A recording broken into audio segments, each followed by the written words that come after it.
ময়মনসিংহ মুসলিম বালিকা উচ্চ বিদ্যালয় এবং কলেজের অধ্যক্ষ বলেছেন, ব্যক্তি মানসিকতার পরিবর্তন করা প্রয়োজন। স্কুলের কমিটিগুলোতে প্রয়োজন সৎ আর যোগ্য লোক। মোস্তফা মল্লিকের রিপোর্টটি দেখুন। ময়মনসিংহ জেলার ঐতিহ্যবাহী শিক্ষা প্রতিষ্ঠান মুসলিম বালিকা উচ্চ বিদ্যালয় ও কলেজ। 1911 সালে প্রতিষ্ঠিত এ শিক্ষা প্রতিষ্ঠানে বর্তমানে ছাত্রী সংখ্যা প্রায় 1600।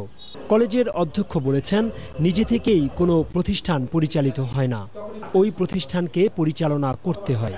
প্রতিষ্ঠান প্রধান হিসেবে রাখতে হয় যথাযথ ভূমিকা। তিনি বলেন, বিদ্যালয়ের কমিটিগুলোকে হতে হবে কার্যকর। শিক্ষা নিয়ে যারা কাজ করেন তাদের শুধু ঢাকায় বসে না থেকে তৃণমূলে গিয়ে বাস্তব অবস্থা দেখা প্রয়োজন। মুসলিম বালিকা উচ্চ বিদ্যালয় ও কলেজের সবগুলো শ্রেণীকক্ষ মাল্টিমিডিয়ার আওতায়। পুরো শিক্ষা প্রতিষ্ঠানে দেয়া হচ্ছে আধুনিক পদ্ধতিতে পাঠদান। Mostafa Mallick, channel I, Mymensingh.